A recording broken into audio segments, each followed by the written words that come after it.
नमस्ते। 안녕하세요. यहाँ पर उपस्थित शिक्षकगण, पूज्य जी के संस्थापक मोमिन सुनीम जी, कोरिया से आए हुए सभी अतिथिगण, कोरियन ब्रदर एंड सिस्टर, 존경하는 스님, 거리 이 자리에 빈 주신 모든 분들께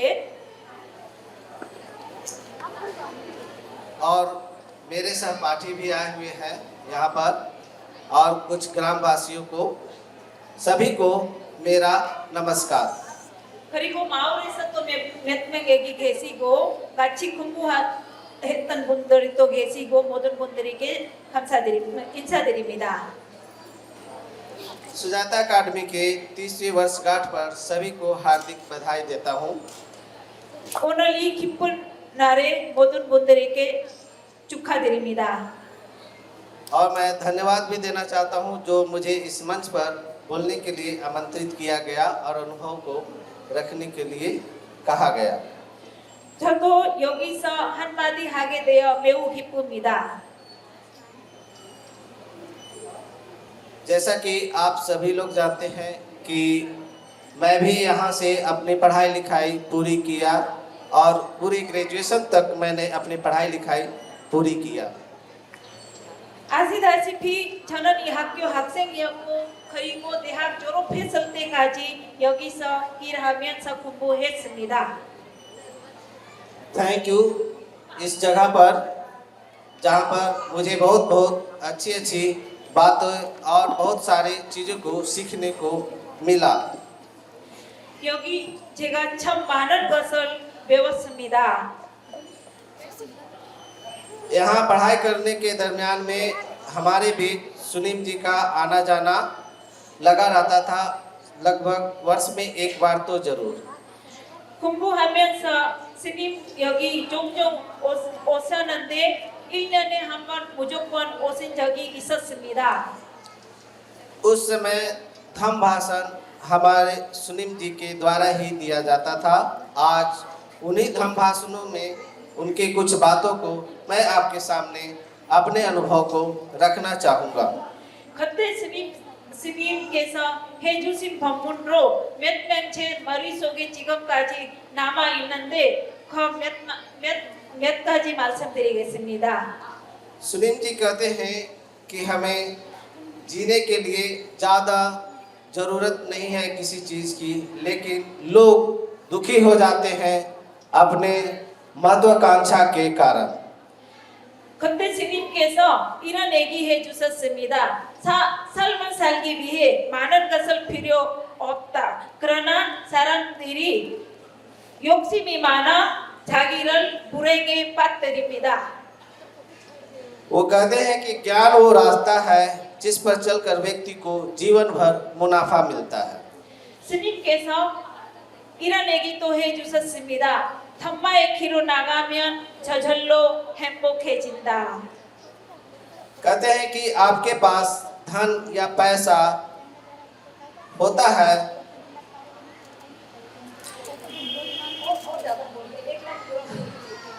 कहते हैं कि आपके पास पैसा या धन ये सब होता है तो आपको हमेशा ये डर लगा रहता है कि कहीं वो चोरी ना हो जाए, कहीं खो ना जाए। 재산을 얻기 위해 사람들이 노력하는데 그런데 어느 날에 그 재산을 지키기 위해 자기 잠을 또 잃은 사람들이 있습니다. लेकिन शिक्षा या एजुकेशन जो आपके पास है उसे कोई भी आपसे छीन नहीं सकता, ना कोई आपसे चोरी कर सकता है। 그러나 그런 욕심, 재산을 위해서 그런 욕심 내지 말고 교육을 잘 받으면 잘 살 수 있고 그리고 그는 지킬 필요도 없다. 왜냐하면 누군가 훔쳐지지 않았기 때문입니다. जो मुझे यहाँ से प्राप्त हुआ और मुझसे वो शिक्षा जो मैंने ग्रहण किया उसे ना कोई छीन सकता है, ना चोरी कर सकता है। इसलिए मैं अपने सभी शिक्षकों को धन्यवाद देना चाहता हूँ। 이런 좋은 교육 받을 수 있게 해주신 스님께 그리고 모든 선생님들에게 감사드립니다.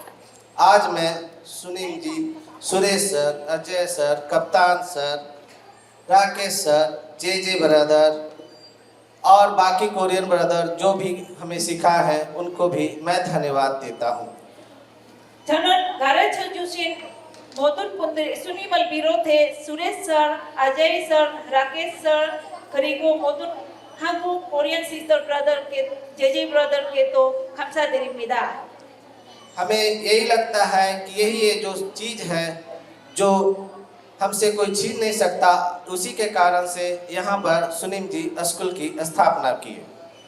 저는 지금도 이렇게 느낍니다. 교육을 중요하고 누가 훔쳐갈 수도 없고 그래서 스님이 이 학교 세워지지 않았을까 싶습니다.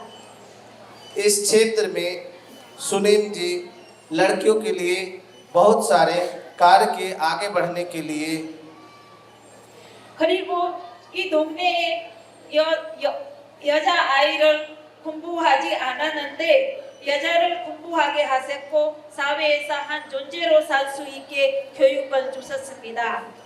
और उनके साथ कोरियन सिस्टर, संजू सिस्टर, शांति सिस्टर, आकांक्षा सिस्टर, तारा सिस्टर और प्रियंका सिस्टर, स्वीटी सिस्टर मिल करके यहाँ के क्षेत्र में जो भी लड़कियाँ हैं उनके लिए विशेष पढ़ाई लिखाई, सिलाई, कढ़ाई बुनाई बहुत सारे चीज़ों पे काम किए।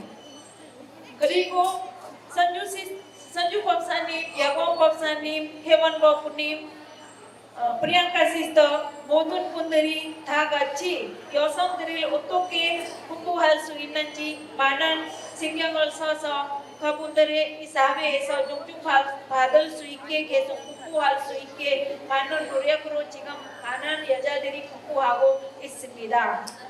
इन्हीं सिस्टरों का प्रयास है कि आज सभी घर की बच्चियां स्कूल पढ़ने जाती हैं।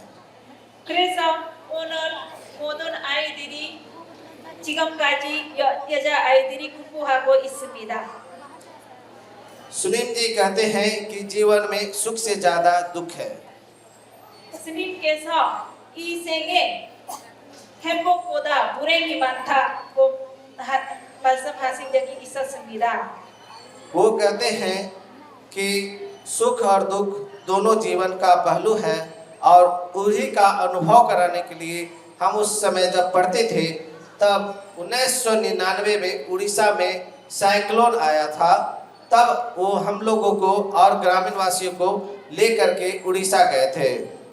1999년에 우리 우리사에서 태풍이 일어나는데 그때 긴급 구호하기 위해서 우리가 다 같이 갔습니다. और वहाँ पर हम लोग मिल करके श्रमदान के द्वारा घर बनाने, सड़क बनाने का काम किए थे।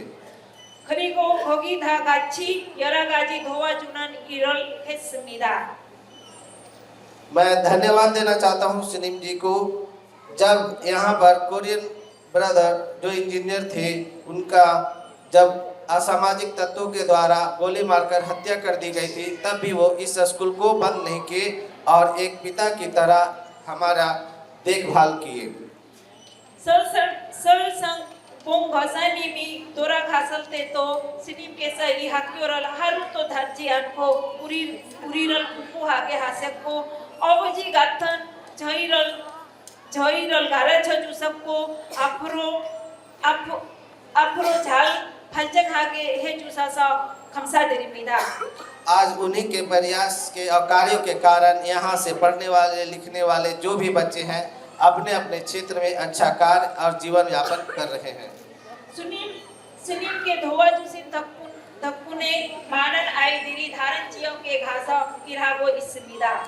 वो कहते हैं कि कोई जरूरी नहीं है आपको किसी समाज से जुड़ करके रहना, आप जहाँ भी रहते हैं वहाँ पर ही आप अपने समाज लोगों के लिए कार्य करिए। चाहे आप भूखे को रोटी दीजिए, प्यासे को पानी दीजिए, राह भटके हुए राहगीर को रास्ता ही न क्यों ना बताए, वो भी एक तरह का समाज सेवा का कार्य है। और इसी तरह से हेल्प वाले दिमाग से आप अपने सभी लोगों की मदद करते रहिए।